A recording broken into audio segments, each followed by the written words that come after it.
जो व्यक्ति हमेशा शांत रहता है वह परमानंद में डूबा रहता है, क्योंकि वो अपने मुंह को बंद रखता है। इसलिए आज हम आपको मौन की गहराई में कितना सारा आनंद छुपा हुआ है, ये एक प्रसिद्ध कहानी के माध्यम से बताएंगे। तो चलिए कहानी की शुरुआत करते हैं। दोस्तों, बहुत समय पहले की बात है। एक नगरी में एक गुरुवर जंगलों के बीच अपनी कुटिया बनाकर रहा करते थे। आसपास बहुत ही अच्छा वातावरण था, शांत वातावरण था। वहां जो कोई भी जाता था वह अपना दुख भूल जाता था। उस वातावरण की शांति में मन को एक असीम शांति प्राप्त होती थी, जिससे जो भी कोई वहां अपने दुख लेकर जाता वह उसे भूल जाया करता। एक दिन वह गुरु अपने कुछ शिष्यों को उपदेश दे रहे थे। वह कह रहे थे, हमें अत्यधिक कम बोलना चाहिए। हमारे पास 2 कान और 1 मुंह है। इसका अर्थ यह है कि हम जितना बोलते हैं उसका 2 गुना हमें सुनना चाहिए, और यही प्रकृति भी चाहती है। इसलिए उसने हमें इस रूप में ढाला है। इसलिए इस प्रकृति ने हमें 2 कान और 1 मुंह दिया है। तुमने देखा होगा कि इस प्रकृति में जिस भी पदार्थ की संख्या अत्यधिक है उस पदार्थ की कीमत उतनी ही कम है, और जो पदार्थ बहुत कम है उसकी कीमत उतनी ही ज्यादा है। और यही नियम हमारी जीभा पर भी लागू होता है। हम जितना कम बोलेंगे लोग हमारी बातों को उतना ही गहराई से समझेंगे, हमें उतनी ही गंभीरता से लेंगे। वह हमारी बात सुनेंगे, समझेंगे और हमारी इज्जत भी करेंगे।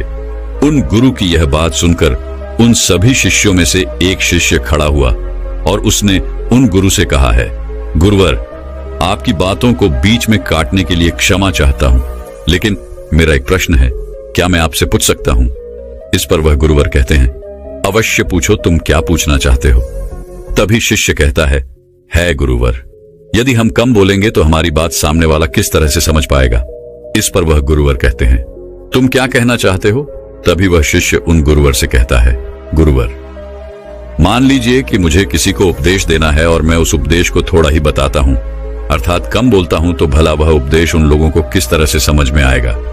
और यदि मैंने उनसे कम शब्द कहे, कम बातें कही और उन लोगों को वह बात समझ नहीं आई, तो वो लोग मुझे गलत समझेंगे, या फिर यह भी हो सकता है कि वो लोग मेरी बातों का गलत मतलब निकाले। और हमने अक्सर अपने आसपास यह भी देखा है कि जब भी कोई झगड़ा करता है, मारपीट करता है, ऐसे समय पर जो व्यक्ति शांत रहता है, कम बोलता है, लोग उसे डरपोक समझते हैं, उसे मारते पीटते हैं, उसे डरपोक समझकर उसका उपहास करते हैं, अपशब्द कहते हैं, लेकिन वह कम बोलने वाला व्यक्ति उनसे कुछ नहीं कह पाता। इसीलिए है गुरुवर, तो ऐसे समय पर भी क्या हमारा शांत रहना उचित होगा? तभी वह गुरुवर मुस्कुराने लगे और अपने उस शिष्य से कहते हैं, मैं तुम्हें एक कहानी सुनाता हूं। इस कहानी के जरिए तुम्हें तुम्हारे सभी सवालों के जवाब मिल जाएंगे। इस कहानी को बड़े ही ध्यानपूर्वक सुनना और इसे समझने का प्रयास करना। बहुत समय पहले की बात है, एक छोटा सा राज्य था। उस राज्य का राजा अत्यधिक धनवान था। उसके पास किसी चीज की कोई कमी नहीं थी। उसका परिवार, उसका राज्य बहुत फला फूला हुआ था। प्रजा अपने राजा से बहुत खुश थी। प्रजा हमेशा अपने राजा का गुणगान किया करती थी। एक दिन वह राजा भरे राज दरबार में यह ऐलान करता है कि जो भी व्यक्ति मेरे मन की बात मुझे साफ और स्पष्ट तौर पर बता देगा, मैं उसे 100 सोने के सिक्के इनाम में दूंगा। राजा ने जो यह ऐलान किया था, यह बात पूरे राज्य में फैल गई। राज्य के हर कोने से बड़े बड़े विद्वान, बड़े बड़े साधु, बड़े बड़े पंडित, बड़े बड़े ज्ञानी सभी राज दरबार में उपस्थित होने लगे। कोई कहता कि है राजन, आप बहुत धनी है, तो कोई कहता आप बहुत विद्वान हैं। कोई उनकी राज्य की प्रशंसा करता, तो कोई उनकी वीरता की गुण गाता। कोई उनकी प्रजा के बारे में कहता, तो कोई उनकी ज्ञान की बातें करता। लेकिन सभी की बातें सुनकर राजा केवल एक ही बात कहता था, नहीं, इनमें से कोई भी बात मेरे मन में नहीं है। इनमें से कोई भी बात मेरे दिल की है ही नहीं। सभी ने बहुत प्रयत्न किए, सभी ने बहुत अच्छी अच्छी बातें उस राजा को बताई, लेकिन राजा हर बार केवल एक ही बात कहता था कि जो भी बातें आप लोगों ने कही हैं, ऐसी कोई भी बात मेरे मन में है ही नहीं। ये बात सुनकर वहां पर उपस्थित सभी लोग बहुत निराश हो चुके थे। किसी को कुछ समझ नहीं आ रहा था कि आखिर राजा के मन में क्या चल रहा है। राजा किस बात से प्रसन्न होंगे और कैसे उन्हें वह 100 सोने के सिक्के प्राप्त होंगे। जहां एक तरफ राज दरबार में बड़े बड़े विद्वान, पंडित साधु उपस्थित थे। वहीं दूसरी तरफ उसी नगर में एक गरीब ब्राह्मण भी रहता था। एक दिन उसकी पत्नी उस ब्राह्मण से कहती है, आप यहां बैठे बैठे क्या कर रहे हो? राज दरबार में जाओ। राजा ने ऐलान किया है कि जो भी उनके मन की बात उन्हें बताएगा, उन्हें वह 100 सोने के सिक्के इनाम में देंगे। यह आवाज सुनने के बाद से बड़े बड़े विद्वान, बड़े बड़े पंडित, बड़े बड़े साधु और बड़े बड़े ज्ञानी राजा के दरबार में उपस्थित हैं और उन्हें तरह तरह की बातें बता रहे हैं। आप भी वहां क्यों नहीं जाते? आप भी वहां जाओ, राजा को उनके मन की बात बताओ ताकि राजा प्रसन्न हो सके और आपको इनाम में 100 सोने के सिक्के दें। अपनी पत्नी की यह बात सुनकर वह ब्राह्मण कहता है, तुम मूर्ख हो क्या? वे लोग राजा के बड़े खास लोग हैं, वो बड़े विद्वान हैं, पंडित हैं, ज्ञानी हैं उनके सामने। भला मैं क्या हूं? वह काम बड़े बड़े पंडितों का है, बड़े बड़े साधुओं का है, जिसने भी इस दुनिया का बहुत सारा ज्ञान अर्जित किया होगा। यह उसी के बस की बात है, मेरे बस की नहीं। वैभव राजा के मन की बात किस तरह समझ सकता हूं? हम गरीब हैं और हमें उस राज दरबार में जाने के लिए भी अनुमति चाहिए, और ऐसे में तुम मुझे उस राज दरबार में भेजना चाहती हो। यदि मैंने उनके मन की बात कह भी दी तो वह भला हमें 100 सोने के मोहरे क्यों देंगे? अपने पति की यह बात सुनकर उसकी पत्नी कहती है, ओहो, मुझे कुछ नहीं पता। आप उस राज दरबार में जाइए और जैसा मैं कहती हूं बिल्कुल वैसा कीजिए। जब आप उस राज दरबार में जाएंगे और राजा जब आपकी तरफ देख रहे होंगे, तब आपको पूर्व दिशा की तरफ अपनी एक उंगली उठा देनी है। और मुझे पता है कि राजा बहुत समझदार है, वह आपकी बात जरूर समझ जाएगा और आपको 100 सोने के सिक्के इनाम में देगा। अपने पत्नी की यह बात सुनकर वह ब्राह्मण जोर से हंस पड़ता है और कहता है, अरे तुम मूर्ख हो गई हो क्या? तुम्हें क्या लगता है एक पूर्व दिशा में मेरी एक उंगली उठाने से राजा मुझे 100 सोने के सिक्के दे देगा और वहां पर जो बड़े बड़े विद्वान, पंडित, साधु और ज्ञानी बैठे हुए हैं, वो लोग चुपचाप केवल नजारा देखते रहेंगे? क्या वह कुछ नहीं कहेंगे? इस पर उस ब्राह्मण की पत्नी कहती है, मैंने आपसे जितना कहा है आप बस उतना कीजिए और आप देखेंगे कि राजा आपको ही 100 सोने के सिक्के इनाम में देंगे। ब्राह्मण की पत्नी जैसे तैसे अपने पति को मना लेती है। अगले ही दिन वह ब्राह्मण राज दरबार में पहुंचता है। वह ब्राह्मण बहुत ही डरा सहमा हुआ था। इतने लोगों की भीड़ को देखकर वह बहुत डर रहा था, लेकिन वह अपनी पत्नी की बात मानकर उस राज दरबार में उपस्थित खड़ा रहा। जैसे ही राजा की नजर उस ब्राह्मण पर पड़ी, वह ब्राह्मण अपनी पत्नी की बात मानते हुए एक उंगली पूर्व दिशा की तरफ उठा देता है। यदि राजा बहुत प्रसन्न होता है और राजा तुरंत ही उसे 100 सोने के सिक्के इनाम में देता है। ये सब देख वहां पर उपस्थित बड़े बड़े विद्वान, पंडित, साधु और ज्ञानी सभी लोग आश्चर्यचकित रह गए कि आखिर ऐसा इसने क्या कह दिया जो राजा को बहुत अच्छा लगा। हर कोई यह सोचकर हैरान था कि इस ब्राह्मण ने तो केवल एक उंगली ही उठाई थी और इसे 100 सोने के सिक्के मिल भी गए। यह सब देखकर वहां पर उपस्थित हर कोई अचरज में था और वह ब्राह्मण अपने 100 सोने के सिक्के लेकर अपने घर लौट गया और खुशी खुशी वह 100 सोने के सिक्के अपनी बीवी के हाथ में रख देता है और कहता है, राजा ने मुझे ये 100 सोने के सिक्के इनाम में दिए हैं और जैसा कि तुमने कहा था, मैंने पूर्व दिशा की तरफ केवल एक उंगली ही उठाई थी, लेकिन मैं अब तक यह समझ नहीं पाया कि इसका अर्थ क्या हुआ। उस राजा को मेरी इस एक उंगली से क्या समझ में आया? उस ब्राह्मण की पत्नी उस ब्राह्मण से कहती है, यह सब जाने दो, आपको यह बात बताकर कोई मतलब नहीं। आप बैठ जाओ और कल फिर आपको उसी राज दरबार में फिर जाना है। वह ब्राह्मण कहता है, कल फिर जाना है? नहीं नहीं, मैं नहीं जाऊंगा। वैसे भी आज सभी लोग मुझे घूर घूर कर देख रहे थे, न बाबा न मैं नहीं जाऊंगा। लेकिन जैसे तैसे उसकी पत्नी उसे समझा लेती है। अगले दिन ब्राह्मण एक बार फिर तैयार होता है और अपनी पत्नी से पूछता है, अच्छा बताओ आज मुझे क्या करना है? तभी उस ब्राह्मण की पत्नी कहती है, आज आपको पश्चिम दिशा की तरफ अपनी एक उंगली उठानी है। वह अपनी पत्नी की बात मानकर फिर से एक बार राज दरबार पहुंच जाता है। जैसे ही राजा की नजर उस पर पहुंचती है, वह ब्राह्मण अपनी एक उंगली पश्चिम दिशा की ओर उठा देता है। यह देख राजा एक बार फिर प्रसन्न हो जाता है। वह राजा उन्हें 100 सोने के सिक्के फिर से इनाम दे देता है। यह सब देखकर वहां पर उपस्थित हर कोई बड़ा हैरान थे। हर कोई अचरज में था कि आखिर ये सब हो क्या रहा है। हम यहाँ पर अच्छी अच्छी बातें बता रहे हैं, राजा को तरह तरह का ज्ञान दे रहे हैं, लेकिन राजा उससे प्रसन्न नहीं हो रहे। और यह ब्राह्मण है कि केवल एक उंगली उठाता है और राजा उसकी बातों से खुश हो जाते हैं, उसे 100 सोने के सिक्के ही इनाम में दे देते हैं। और तो और ये कुछ बोलता भी नहीं, चुपचाप आता है, उंगली उठाता है, इनाम लेता है और चला जाता है। हर कोई केवल बस यही जानना चाहता था कि आखिर उस ब्राह्मण को ऐसा कौन सा ज्ञान है जो उनके पास नहीं। अगले दिन फिर से वह ब्राह्मण राज दरबार में आता है और अब की बार वह अपनी उंगली उत्तर दिशा की तरफ उठाता है और अब की बार भी राजा प्रसन्न होकर उसे 100 सोने के सिक्के इनाम में देते हैं। ये सब देख देख कर वहां पर उपस्थित हर बड़ा से बड़ा विद्वान थक चुका था। उन्हें कुछ भी समझ नहीं आ रहा था कि आखिर एक उंगली उठाने से राजा किस तरह से प्रसन्न हो जा रहे हैं।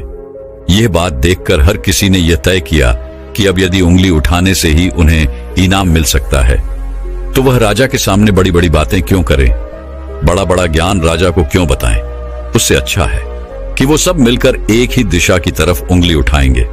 सभी ने मिलकर यह तय कर लिया था। अगले दिन सुबह सुबह वह ब्राह्मण फिर से राज दरबार में आने के लिए तैयार हो रहा था और वह अपनी पत्नी से पूछता है, बताओ आज मुझे क्या करना होगा। इस पर उसकी पत्नी कहती है, आज आपको कुछ नहीं करना, आज आप घर पर ही बैठे। उस दिन सभी ब्राह्मण, सभी विद्वान, सभी साधु संत वहां पर उपस्थित थे। राजा के आते ही सब खड़े हुए। जैसे ही राजा की नजर उनसे मिली, सभी ने दक्षिण दिशा की तरफ अपनी उंगली उठा दी। यह देखकर राजा को बड़ा क्रोध आया। राजा ने गुस्से में सभी पंडितों को, सभी विद्वानों को कारावास में डलवा दिया। और यह देखकर वहां पर उपस्थित हर बड़ा से बड़ा विद्वान आश्चर्यचकित था। वो हैरान था कि आखिर हमने ऐसी क्या गलती कर दी। जब वो ब्राह्मण अलग अलग दिशाओं में अपनी उंगली उठाता है तो उसे 100-100 सोने के सिक्के इनाम में मिलते हैं, और आज जब हमने एक साथ एक ही दिशा की तरफ अपनी उंगली उठाई तो हमने क्या गलत कर दिया। भला राजा क्या समझ रहा है? ऐसा कौन सा ज्ञान है, ऐसा कौन सा राज है जो हम नहीं जानते, जिसके बारे में हम में से किसी को कुछ नहीं पता। यह उंगली करने वाला कौन सा नया ज्ञान है जो हमने आज तक नहीं सीखा, जिसके बारे में हम में से किसी को आज तक कुछ नहीं पता। जब उन विद्वानों की पत्नियों को यह पता चला कि राजा ने उन्हें कारावास में डाल दिया है, तब उनकी पत्नी राजा के पास विनती करने आई कि वे उन्हें छोड़ दें। उनसे गलती हो गई, लेकिन राजा ने किसी की एक न सुनी। और जब उन सभी को यह लगने लगा कि राजा उनके पतियों को नहीं छोड़ने वाले, तो वे सभी उसी ब्राह्मण के पास पहुंचे और वहां जाकर वो उनसे विनती करने लगे कि वह उनके पतियों की मदद करे, उन्हें कारावास से बाहर निकाले। राजा ने उन्हें कारावास में डाल दिया है और हमने उनसे कई बार विनती की, आग्रह किया कि वो उन्हें छोड़ दे, उनसे गलती हो गई, लेकिन राजा ने एक न सुनी। इसलिए हम सभी आपके पास आए हैं, कृपया हमारी मदद करें।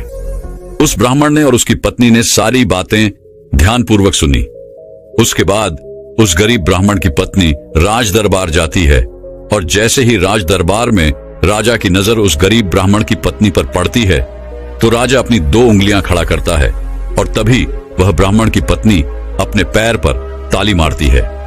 यह देखकर राजा तुरंत ही अपने अधिकारों को आदेश देता है कि जाओ, उन सभी को कारावासियों से बाहर निकालो।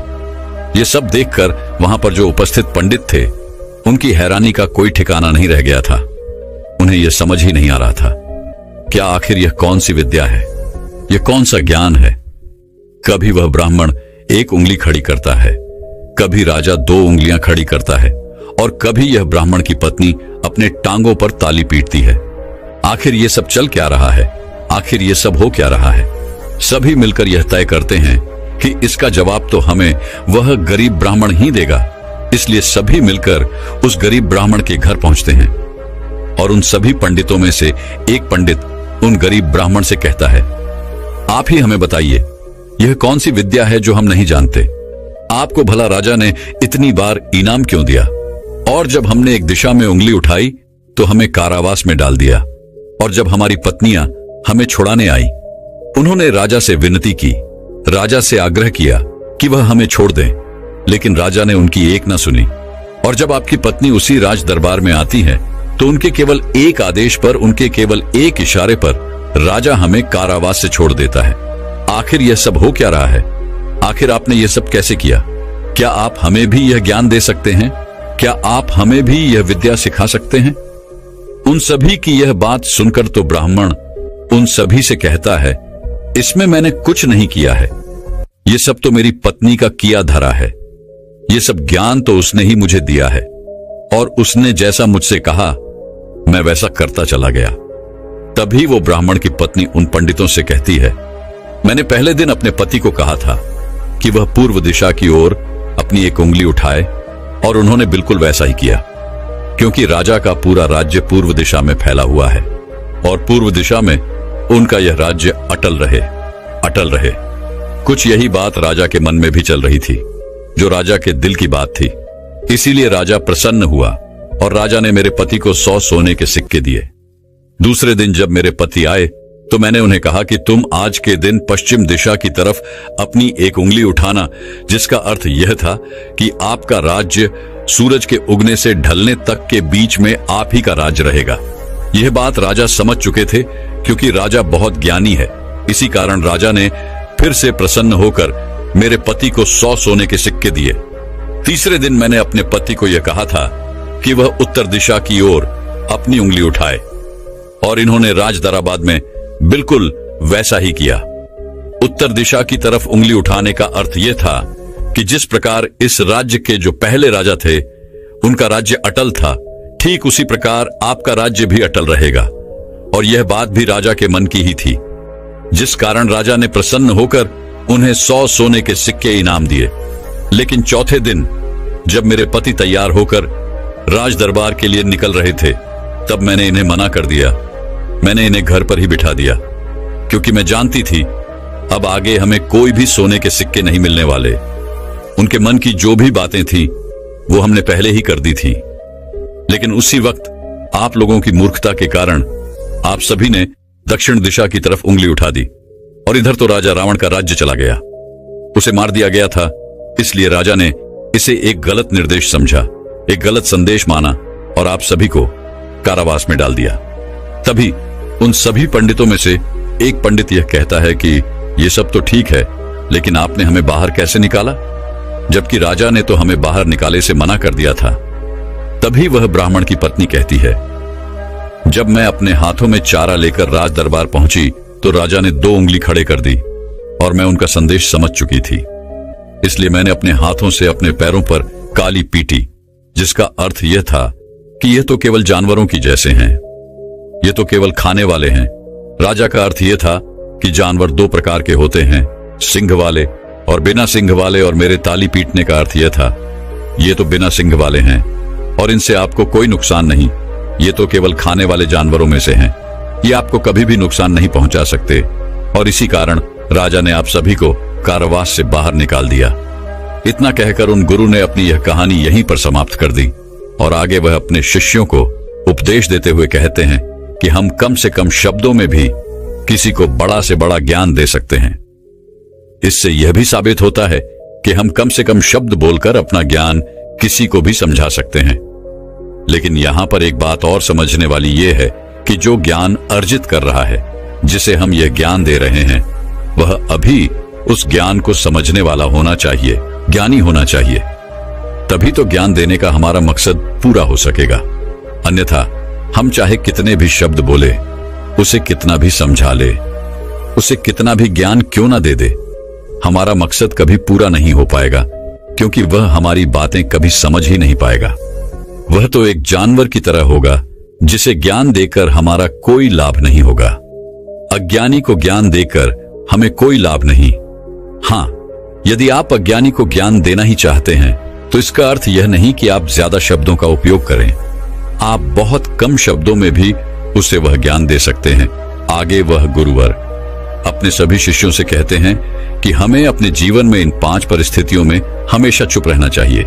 जब भी कोई इन 5 परिस्थितियों के समय पर बहुत कम बोलता है या फिर बोलता ही नहीं है, तो ऐसे लोगों को इज्जत दी जाती है, उनका सम्मान किया जाता है, उन्हें एक अलग नजर से देखा जाता है।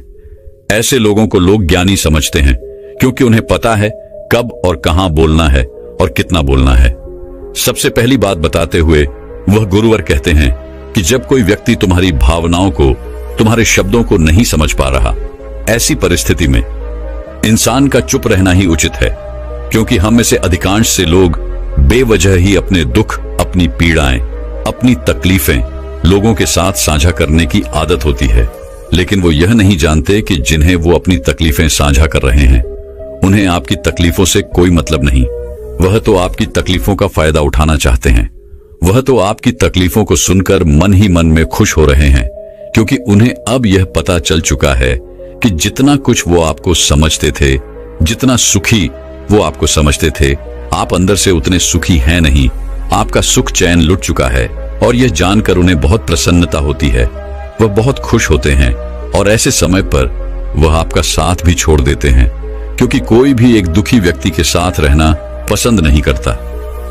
इसलिए जब भी ऐसी कोई परिस्थिति आए, जब आपको लगे कि मुझे अपनी भावनाओं को, अपने शब्दों को किसी के साथ साझा करना चाहिए, तो ऐसे समय पर आप अपने कुछ करीबी खास परिवार के सदस्य हो या फिर कुछ ऐसे खास मित्रों से अपनी बात साझा कर सकते हैं जिन पर आपको पूरा यकीन हो। और अन्यथा यदि आप किसी और के साथ अपने मन की यह बातें साझा करेंगे तो वो लोग आपको बेवकूफी समझेंगे और ऐसे समय पर आप केवल मजाक के पात्र ही बनेंगे।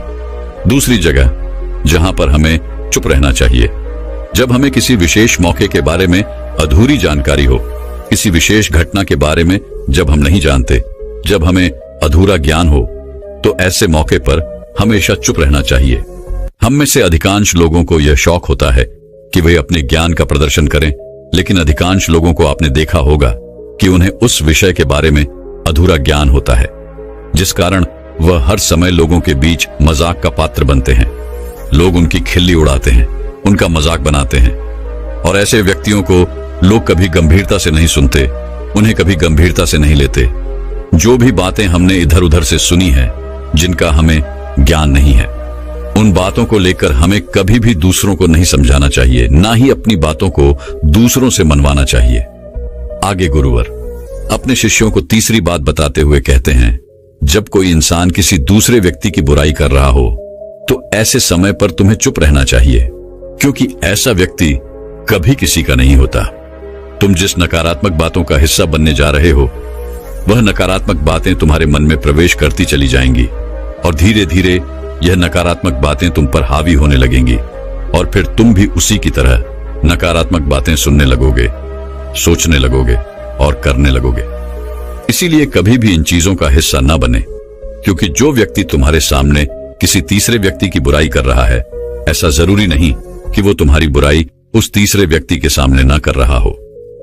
ऐसे व्यक्ति कभी किसी के नहीं होते, वह पीठ पीछे एक दूसरे की बुराई करते ही रहते हैं।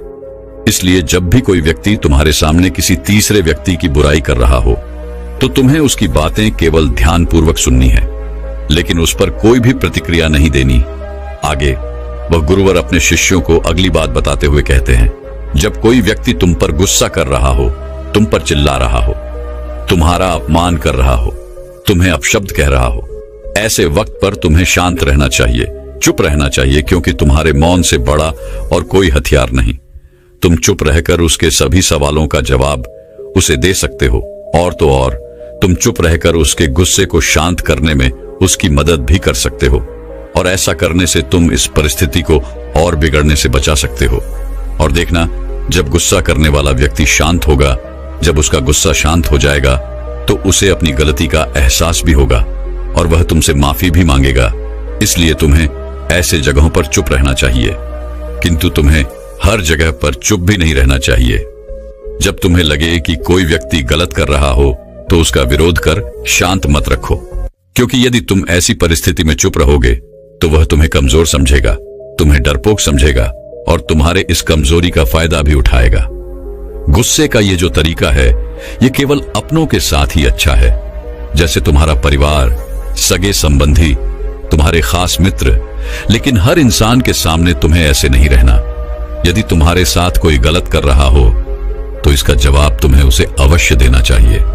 आगे वह गुरुवर अपने शिष्यों को पांचवी बात बताते हुए कहते हैं कि जब कोई व्यक्ति अपने मन की बात, कोई घटना या कोई दुख भरी बातें तुम्हारे साथ साझा कर रहा हो, तो ऐसी स्थिति में हमें चुप रहकर ध्यानपूर्वक उसकी सारी बातें सुननी चाहिए।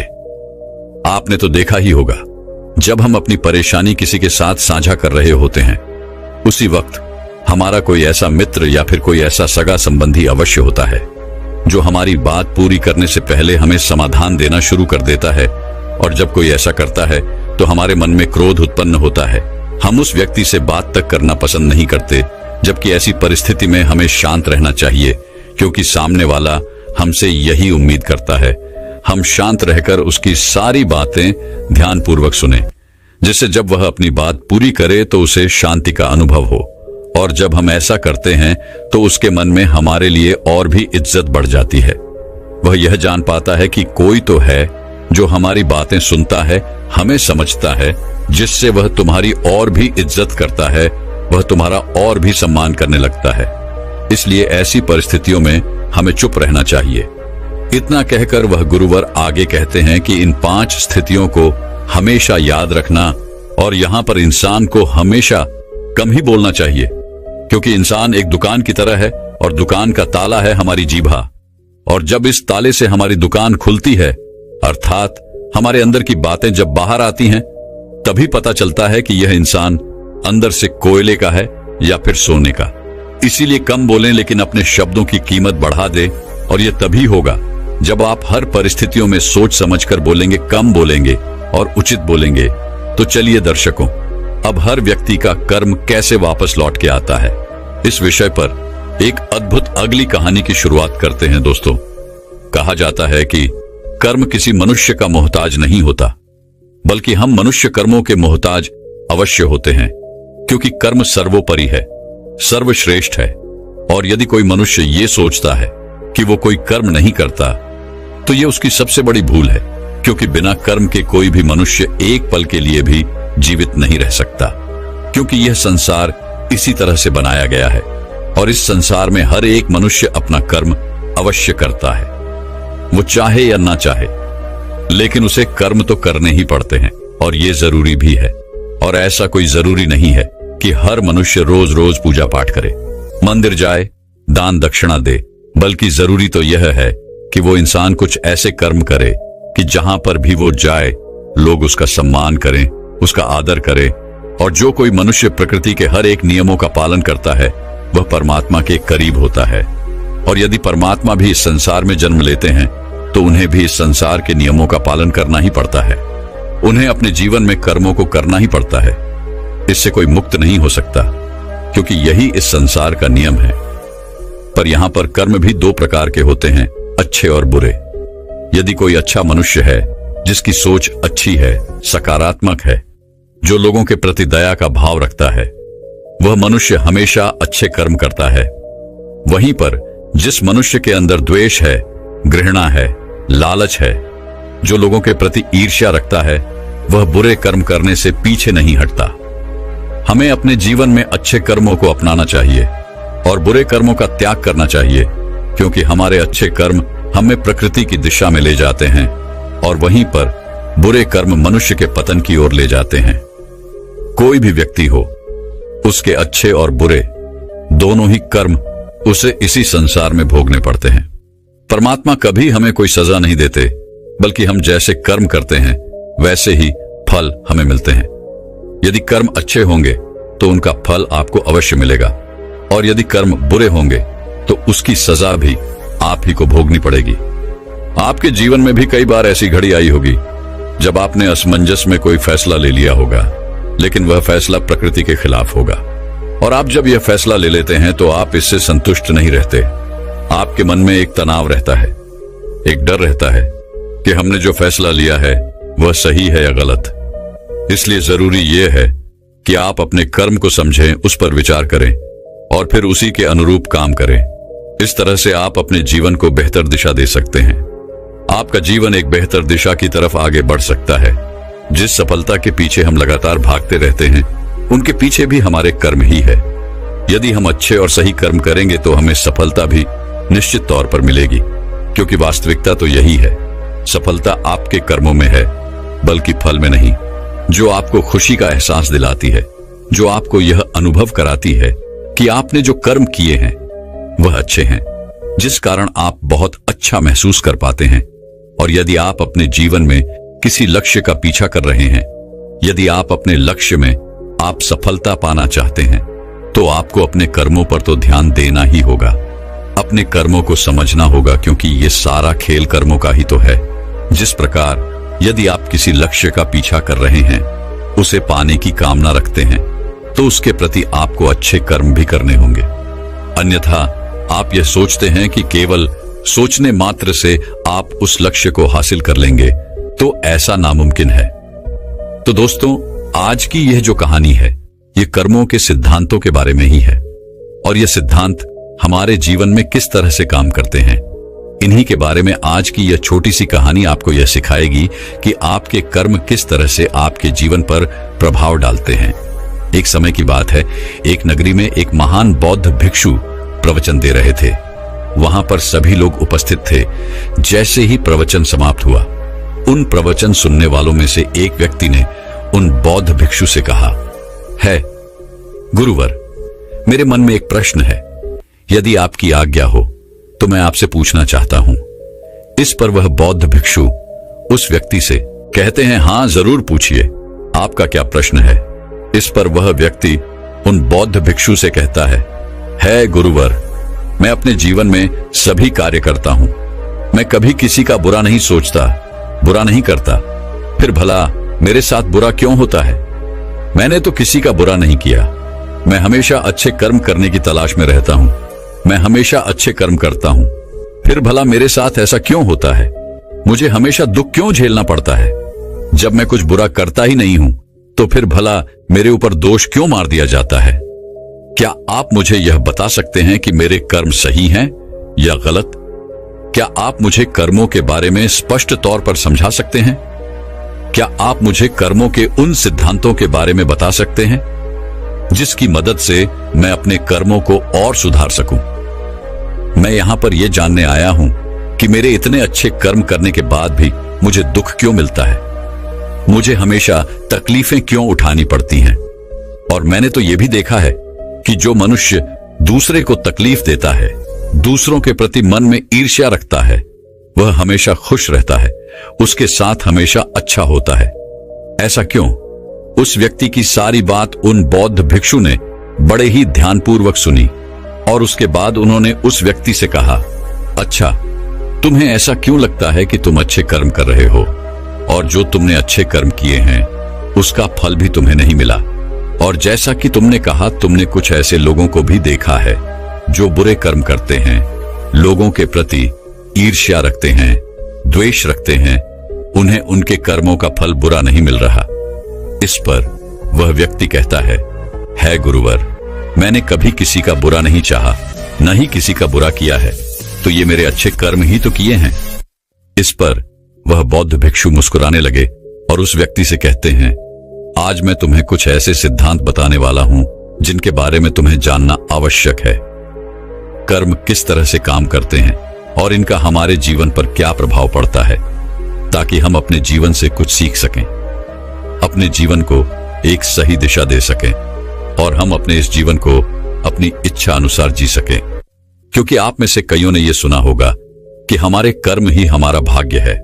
इसलिए मैं आपको यह समझाना चाहता हूं कि हमारे कर्म कोई पत्थर की लकीर नहीं जिन्हें बदला नहीं जा सकता, बल्कि हम अपने जीवन को उन विचारों से, उन कार्यों से बदल सकते हैं जिन्हें हम अभी चुनते हैं। क्योंकि इस संसार में ऐसा कोई मनुष्य नहीं है जो बिना कर्म किए जीवित रह सके, क्योंकि हम में से हर एक व्यक्ति अपने जीवन में कर्म करता ही है, और हमारे द्वारा सुबह से लेकर रात तक होने वाली शारीरिक और मानसिक कार्य जो हमारे ऊपर असर डालते हैं, ये सब हमारे कर्म ही है। यह कर्म केवल वह नहीं जो हम बाहरी तौर पर करते हैं या फिर बाहरी तौर पर हमें दिखाई पड़ता है, बल्कि हमारे कहे गए शब्द, हमारे विचार, हमारे भाव, यह भी कर्म ही है। कोई भी ऐसा कर्म जिसका होने का कारण हम हैं, वह हमारे कर्म ही होते हैं। जैसे हमारा बैठना, उठना, चलना, पीना, खाना, सोचना, विचार करना, हमारे मन में उत्पन्न होने वाले भाव भी, यह सारे कर्म ही हैं। सबसे पहले तो तुम्हें यह समझने की आवश्यकता है कि इस ब्रह्मांड में जो भी ऊर्जा है उसका एक रूप है जिसमें हमारे विचार और भावनाएं भी शामिल हैं।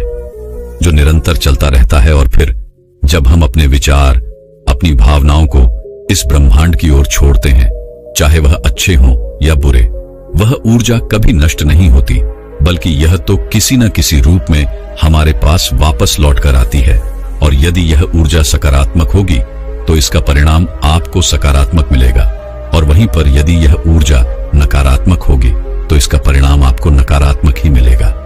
आगे वो बौद्ध भिक्षु उस व्यक्ति से कहते हैं कि मैं तुम्हें अब कर्मों के कुछ सिद्धांत के बारे में बताने वाला हूं।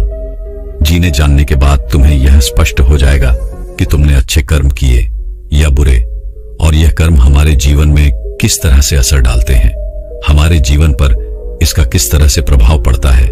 आगे वह बौद्ध भिक्षु उस व्यक्ति से कहते हैं कि कर्मों का पहला सिद्धांत यह कहता है कि हम जो भी विचार या ऊर्जा इस ब्रह्मांड को देते हैं वह हमारे पास अवश्य लौट कर आती है, फिर चाहे वह सकारात्मक हो या नकारात्मक। यदि तुमने अच्छी ऊर्जा ब्रह्मांड की ओर भेजी होगी तो तुम्हारे पास अच्छी ऊर्जा ही लौट कर आएगी। यदि तुमने नकारात्मक ऊर्जा इस ब्रह्मांड की ओर भेजी होगी तो नकारात्मक ऊर्जा ही तुम्हारे पास वापस लौटेगी, क्योंकि यह ब्रह्मांड अच्छे और बुरे का भेद नहीं समझता। अच्छा क्या है, बुरा क्या है, यह नहीं जानता। अच्छा और बुरा इसकी पहचान करना तो हमें आता है, इसलिए हमें अपने मन में अच्छे विचार रखने चाहिए ताकि आपको अच्छे फल मिल सके। वहीं पर अगर आप बुरे विचार रखते हैं तो उसके होने वाले दुष्परिणामों से भी आपको कोई नहीं बचा सकता, उसे आपको भोगना ही पड़ेगा। कर्मों का दूसरा सिद्धांत यह कहता है, हम अपने जीवन में जो कुछ भी पाना चाहते हैं पहले हमें खुद को उस लायक बनाना होगा। जैसे कि अगर हम दूसरे से यह आशा करते हैं कि वह हमारा सम्मान करें, हमारा आदर करें, तो इसके लिए हमें पहले खुद ही दूसरों का आदर और सम्मान करने आना चाहिए। या फिर इसे यूं भी कह सकते हैं कि पहले आपको उस काबिल बनना होगा ताकि वह लोग आपका सम्मान कर सकें, आपका आदर कर सकें। जिस प्रकार यदि आप नियम के बीज बोते हैं तो आपको आम का फल कभी नहीं मिल सकता, ठीक उसी प्रकार जो आप बीज बोएंगे आपको फल भी वैसे ही मिलेंगे। इसलिए सदैव अच्छे कर्म करने के बारे में सोचे, अच्छा कर्म करें और अच्छी वाणी बोले। कर्मों का अगला सिद्धांत ये कहता है कि हमारे जीवन में यदि कोई घटना घटित हो जाती है तो वह घटना अकस्मात हमारे जीवन में नहीं आती, बल्कि यह भी हमारे कर्मों का ही फल होता है। जिस प्रकार यदि आप अपने किसी लक्ष्य को हासिल करना चाहते हैं तो आपको अपने लक्ष्य के प्रति तत्पर होना होगा। अपने लक्ष्य के प्रति जिस कार्य को करना है उसे करते रहना होगा। जो मेहनत, जो लगन उस लक्ष्य को पाने के लिए करनी है वो आपको करते रहनी होगी।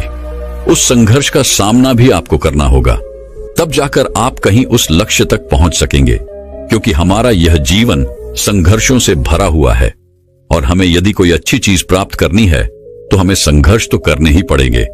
इसीलिए यदि आप अपने जीवन में किसी लक्ष्य को पाने की इच्छा रखते हैं तो अपने जीवन में चमत्कार पर भरोसा करना छोड़ दें और अपनी मेहनत, अपनी काबिलियत पर यकीन करना सीखें। कर्मों का अगला सिद्धांत यह कहता है, आपको सच को स्वीकार करना आना चाहिए। यदि आप उस सच से भागते रहेंगे तो आप कभी भी उस सच को बदलने का प्रयास नहीं करेंगे और ना ही आप उसे कभी बदल पाएंगे।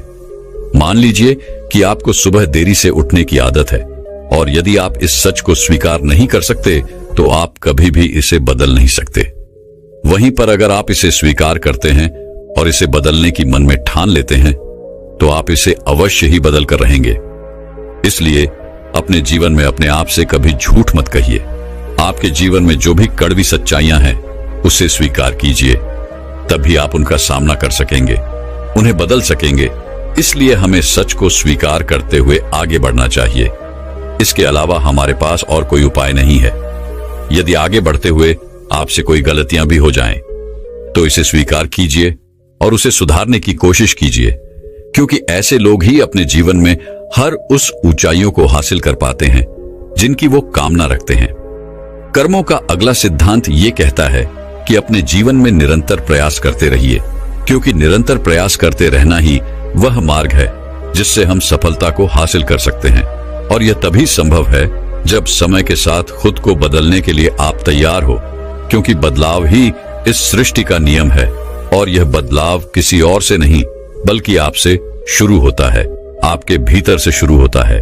यदि आप अन्य लोगों को, बाहर की परिस्थितियों को बदलने की कोशिश करते हैं तो यह करना व्यर्थ होगा, क्योंकि आप अपना समय इस पर नष्ट कर रहे हैं। उसकी जगह पर यदि आप अपने ऊपर ध्यान दें, अपने अंदर ध्यान दें, तो आप उसे अवश्य बदल सकते हैं और अपने समय का सही इस्तेमाल करके आप अपने लक्ष्य तक अवश्य पहुंच सकते हैं। मान लीजिए कि आप कोई ऐसा कार्य करने जा रहे हैं जिसके लिए आपको कड़ी मेहनत करनी होगी, लेकिन आप यह सोच रहे हैं कि कोई आएगा और आपकी इस मेहनत में मदद करेगा, तो ऐसा करना व्यर्थ होगा। बल्कि इसके लिए तो आपको यह करना चाहिए कि यदि आपको उस काम के बारे में कोई भी खास जानकारी नहीं है तो पहले आप उसके लिए जानकारी प्राप्त करें, उसके बारे में सीखें, समझें और फिर उस कार्य को शुरू कर दें। यदि आप समय के साथ अपने अंदर बदलाव करते जाएंगे और निरंतर अपने कार्य पर काम करते जाएंगे तो आप अवश्य ही सफलता को हासिल कर सकेंगे। वह बौद्ध भिक्षु अगला सिद्धांत बताते हुए कहते हैं, आज आपके जीवन में जो कुछ भी आपके पास है, आप चाहे जहां कहीं भी हो, आपके जीवन में जो भी मुसीबतें हैं, जो भी सफलताएं आपने प्राप्त की हैं, ये सब आप ही के कर्मों का फल है। इन सब के लिए आप ही जिम्मेदार हो, क्योंकि आपने ही अपने भूतकाल में कुछ ऐसे फैसले लिए थे जिसका परिणाम या तो आपको बहुत अच्छा मिल रहा है या तो बहुत बुरा। लेकिन हमें इनसे मुंह नहीं मोड़ना चाहिए, बल्कि हमें इन्हें स्वीकार करना चाहिए, इनकी जिम्मेदारी लेनी चाहिए। अगर हम ऐसा नहीं करते और किसी अन्य व्यक्ति या फिर किसी परिस्थिति को हम इसका दोष मढ़ते हैं, जिम्मेदार मानते हैं, तो ये करना बिल्कुल सही नहीं होगा, क्योंकि ये हमें आने वाली और भी बड़ी मुसीबतों में फंसा सकता है और फिर हम कभी भी इस समस्या का समाधान नहीं कर पाएंगे। क्योंकि हम में से अधिकांशतः लोगों की यह आदत होती है कि जब हम कोई अच्छा कार्य करते हैं और जब उस कार्य के लिए हमें शाबाशी मिलती है तो हम वहां पहुंच जाते हैं, लेकिन वहीं पर जब हमने कोई बुरा कार्य किया होता है तो हम इसका दोष किसी और के सर मढ़ देते हैं, जबकि हमें ऐसा नहीं करना चाहिए। हमें इसकी जिम्मेदारी खुद उठानी चाहिए। हमारे इस कार्य से जो भी समस्याएं उत्पन्न हुई हैं, उसका समाधान हमें खुद ही करना चाहिए। वह बौद्ध भिक्षु अगला सिद्धांत बताते हुए कहते हैं कि आज हमारा जो जीवन है, इसमें जुड़ा हुआ हमारा वर्तमान, हमारा भविष्य और हमारा आज है, और ये सब कुछ हमसे जुड़ा हुआ है। जैसे कि यदि आपने अपनी अतीत में कोई ऐसी चीज सीखी थी जो आज आपके काम आ रही है, तो हो सकता है कि आप आज भी कुछ ऐसा सीख रहे हो जो आपका आने वाला भविष्य बना सकती है। इसलिए हमें सीखने से कभी पीछे नहीं हटना चाहिए। हमें अपने जीवन में लगातार सीखते रहना चाहिए, क्योंकि ये हमारे जीवन में कभी भी काम आ सकता है। इसलिए कभी भी इससे पीछे नहीं हटना चाहिए। ये सब हमसे जुड़ा हुआ है। हमारा वर्तमान, अतीत और भविष्य सब एक साथ जुड़े हुए हैं। कर्मों का अगला सिद्धांत ये कहता है कि हमें यदि किसी लक्ष्य को पाना है तो हमें केवल एक चीज पर अपना ध्यान केंद्रित करना चाहिए, न कि कई सारी चीजों पर। जब हम एक साथ बहुत सारी चीजों पर अपना ध्यान केंद्रित करने लग जाते हैं तो हमारे सीखने की गति धीमी हो जाती है और हम फिर किसी भी चीज को सीख नहीं पाते, जो हमारे जीवन में निराशा और नकारात्मकता का कारण बन जाता है। यदि मान लीजिए कि आप एक अध्यापक बनना चाहते हैं, तो अध्यापक बनने के लिए आपको अपना पूरा ध्यान केवल अध्यापिका की पढ़ाई पर लगाना चाहिए, न कि बहुत सारी अन्य चीजों पर। यदि आप पूर्ण रूप से केवल अध्यापिका की पढ़ाई पर ध्यान देते हैं तो आप अवश्य ही अध्यापक बन जाएंगे। और यदि आप उस समय पर अन्य सारी चीजों पर ध्यान देते हैं तो आपका ध्यान भटक जाएगा। ना तो आप अच्छी तरह से पढ़ाई कर सकेंगे और ना ही अपने लक्ष्य को प्राप्त कर सकेंगे, जिस कारण आपके जीवन में केवल निराशा और नकारात्मकता ही बचेगी और फिर आप कभी भी अपने लक्ष्य तक नहीं पहुंच सकोगे। कर्मों का अगला सिद्धांत ये कहता है कि जीवन में खुश रहो। अतीत के लिए पछताना बंद कर दो, भविष्य के लिए सोचना बंद कर दो और आज से और अभी से आप अपने वर्तमान पर ध्यान दो, क्योंकि अतीत तो बीत चुका है, उसे बदला नहीं जा सकता और भविष्य की चिंता में रहने से हमारा आज खराब हो जाता है। हम अपने आज पर ध्यान नहीं दे पाते और यदि आपको अपने भविष्य में कुछ हासिल करना ही है, किसी लक्ष्य को पाना ही है, तो उसके लिए आपको आज ही मेहनत करनी होगी। इसलिए अपने वर्तमान पर ध्यान दीजिए। यदि आप आज मेहनत नहीं करते हैं, आज वो चीजें नहीं सीखते हैं, तो आप अपने भविष्य में उन चीजों तक कभी नहीं पहुंच सकेंगे जिसकी आप कामना करते हैं, जिसके लिए आपने दिन रात मेहनत करने की सोची है। हमें अपने अतीत में की हुई गलतियों से सीखना चाहिए, ना कि उन्हें लेकर रोते रहना चाहिए। कर्मों का अगला सिद्धांत यह कहता है कि हमारा इतिहास तब तक दोहराता रहता है जब तक हम कुछ सीखकर आगे बढ़ने का रास्ता नहीं ढूंढ लेते। किसी भी काम को बार बार एक ही तरीके से करने पर अलग अलग परिणाम की उम्मीद करना मूर्खता है। इसलिए हमें अपने जीवन में सीखते रहना आवश्यक है, फिर वो चाहे अपनी गलतियों से ही क्यों ना हो, फिर वह चाहे किसी और की गलतियों से ही क्यों ना हो, लेकिन सीखना आवश्यक है।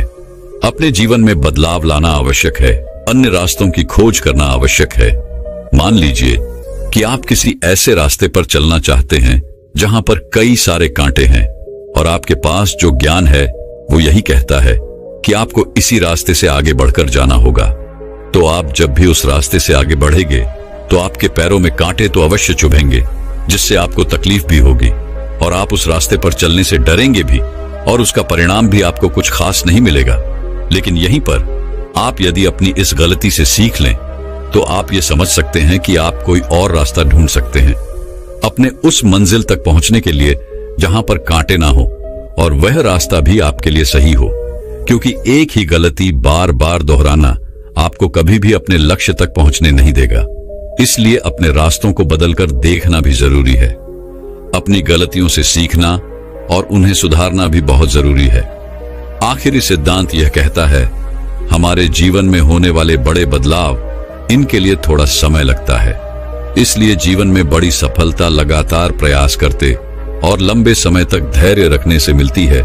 इसलिए यदि हम अपने जीवन में लंबे समय तक चलने वाले परिणाम चाहते हैं तो हमें धैर्य रखना भी आवश्यक है। यदि हम जल्दबाजी में ये सारे कार्य करें तो आगे चलकर हमें इसके परिणाम उतने अच्छे नहीं मिल पाते, और अगर हम धैर्य से कोई सही फैसला लेते हैं तो उसके परिणाम भी हमें लंबे समय तक और अच्छे मिलते हैं। जिस प्रकार यदि आप किसी आम का पेड़ लगाते हैं तो पेड़ लगाने के कुछ दिनों बाद ही वह बड़ा नहीं हो जाता और ना ही उसमें कोई फल मिलते हैं। यदि आपको आम के यानी कि उस फल की प्राप्ति करनी है तो उस पेड़ को बड़ा होने तक का समय आपको देना पड़ेगा, यानी कि धैर्य तो आपको रखना ही पड़ेगा। और यदि आपके पास धैर्य नहीं है तो आप उस पेड़ को नष्ट कर देंगे, जिससे आपको ना तो वो फल मिलेगा और ना ही वो परिणाम। और हम अपने जीवन में भी तो कुछ ऐसा ही करते हैं। जब हम किसी कार्य को शुरू करते हैं तो हम ये सोचते हैं कि हमें जल्दी जल्दी वो परिणाम मिल जाए ताकि हम अपने लोगों को बता सकें, अपने परिवार के साथ वो खुशियां बांट सके। लेकिन आप ये भूल जाते हैं कि जब हम किसी कार्य को शुरू करते हैं तो उसमें हम बिल्कुल जीरो होते हैं, और 0 से 1 तक पहुंचने में हमें थोड़ा समय लगता है, और 1 से 10 तक पहुंचने में हमें थोड़ा और समय लगता है। लेकिन यह जो समय है, यह जो अनुभव है, यही आपको सिखाता है कि आपके जीवन में जो बड़े बदलाव आने वाले हैं उसके लिए आपको समय देना होगा, आपको ध्यान रखना होगा। तभी आप 0 से लेकर के 10 तक पहुंचने की क्षमता जुटा पाएंगे। और जब हम अपने अंदर वह जज्बा रखते हैं तो एक ना एक दिन हमें सफलता अवश्य मिलती है। दोस्तों, मैं उम्मीद करता हूं कि यह कहानी सुनने से आपके जीवन में अच्छे बदलाव आए होंगे। आपको इस वीडियो से क्या सीखने मिला, ये कमेंट करके जरूर बताएं। और अपने परिवार, दोस्तों या आपके करीबी इंसान के साथ ये कहानी शेयर करके उन्हें भी इस ज्ञान से परिचित करवाएं। बाकी अगर आपको यह वीडियो दिल से अच्छी लगी हो तभी इस वीडियो को लाइक कर देना, और आपने अब तक इस चैनल को सब्सक्राइब न किया हो तो चैनल को सब्सक्राइब भी जरूर कर देना। आपका हर दिन शुभ हो और खुशियों से आपका जीवन भरा रहे। धन्यवाद।